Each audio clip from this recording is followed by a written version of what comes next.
Board ने selection की नहीं, ये तो मेंबर ने की। तो उसको कवर करने के लिए उन्होंने मेंबर को भी बोर्ड की डेफिनेशन के अंदर शामिल कर दिया है कि उसको भी बोर्ड ही समझा जाएगा। अब इसमें आगे लिटिगेशन होती है कि नहीं, कि जैसे federal minister incharge federal government के बिहाफ पे, आपको पता है कई जगहों पे आप वर्ड पढ़ेंगे, वो उनके बिहाफ पे समझा जाएगा कि वो फेडरल गवर्नमेंट है।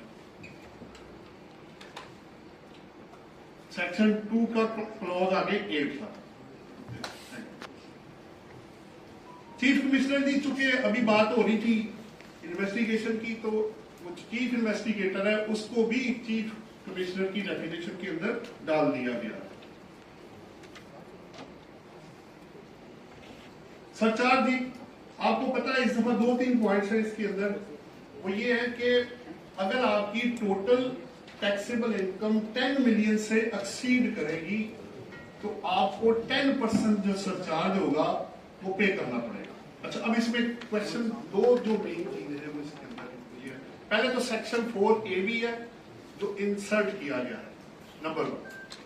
दूसरी बात यह है कि इसकी एप्लीकेशन इंडिविजुअल एंड एओपी पे की गई है, इसमें वर्ल्ड कंपनी इस्तेमाल नहीं किया गया। वो चूंकि सुपर टैक्स और अदरवाइज और भी उनपे है, इस वजह रेट भी उनका ज्यादा है, इस वजह से वो या उसको इनकरेज भी वो कर रहे हैं। वो आगे जाके आप देखेंगे रेट्स जो है ना कंपनी के तो नहीं बढ़ रहे, लेकिन इनके इंडिविजुअल और एओपी के रेट्स बढ़ा दिए ताकि नॉन कॉर्पोरेट सेक्टर डिस्करेज हो और वो मजबूर हो जाए या इंसेंटिव मिले कि वो कॉर्पोरेट सेक्टर कंपनी बनाए। एक तो 10 मिलियन का पॉइंट आ गया, किस पे लगा वो भी आ गया। दूसरी बात है कि अगर आपकी इनकम एफटीआर के अंदर कवर्ड है या सेपरेट ब्लॉक में कवर्ड है तो तब भी आपको ये 10% सरचार्ज नहीं पे करना पड़ेगा। और ये एप्लीकेशन इनकम टैक्स के ऊपर होगी। अगर आपको सुपर टैक्स लग रहा है तो फिर ये सरचार्ज उस सूरत में एप्लीकेबल नहीं होगा उस सुपर टैक्स पे।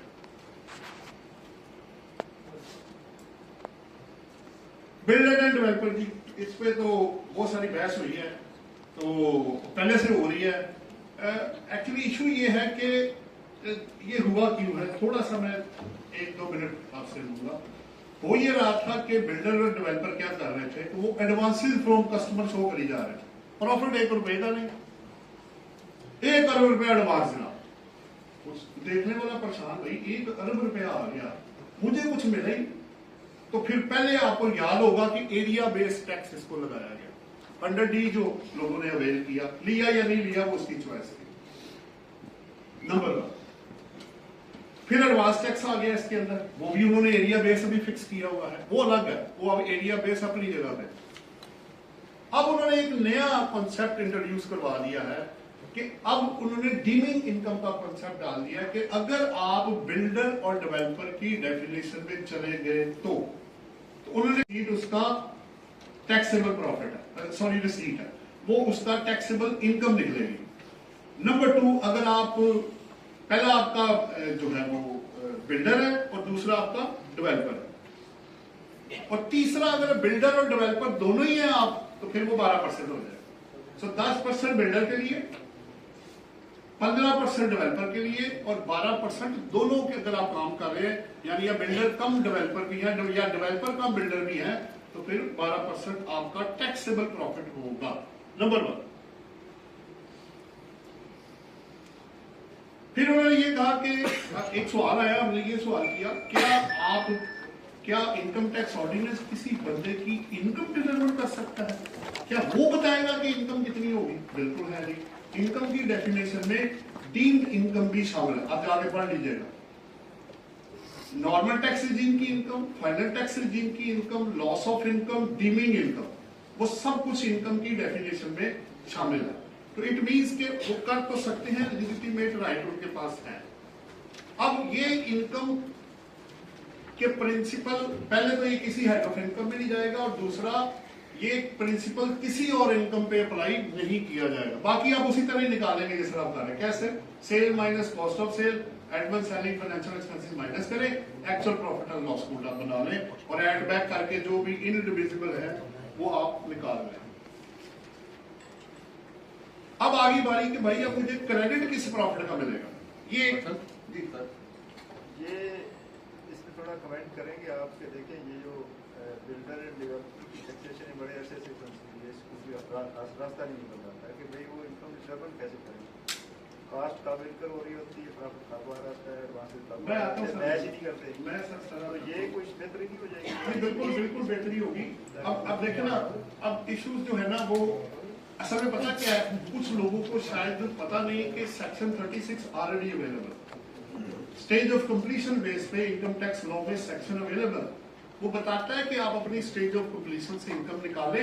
लेकिन मसला पता क्या है, वो तो बताता है कि आप करें, पर लोग कर नहीं ना रहे उस तरह।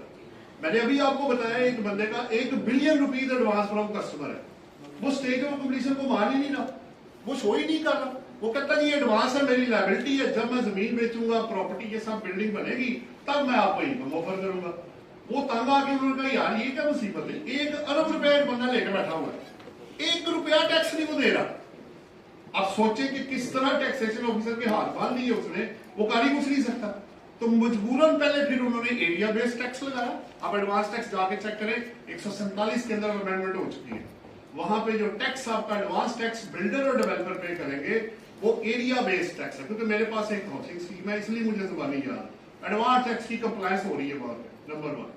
नंबर 2, अब आ गया ये आपका मिनिमम टैक्स का कंसेप्ट, मिनिमम टैक्सेबल इनकम का कंसेप्ट। लेकिन दूसरी तरफ अब ये है, अगर आप चाहते हैं कि जी फर्ज एक अपनी तरफ से हम एक एग्जांपल बना लेते हैं, फर्ज करें मेरा जो मिनिमम टैक्सेबल प्रॉफिट आया है वो आ गया 1 करोड़, अज्यूम कर लेता हूं, मैं बिल्डर हूं, जो मेरी रिसीट आई मैंने उसका 10% लिया, 100 मिलियन कर लेना ग्रॉस, 100 मिलियन उसका 10%, 10 मिलियन मेरा टैक्सेबल प्रॉफिट आ गया।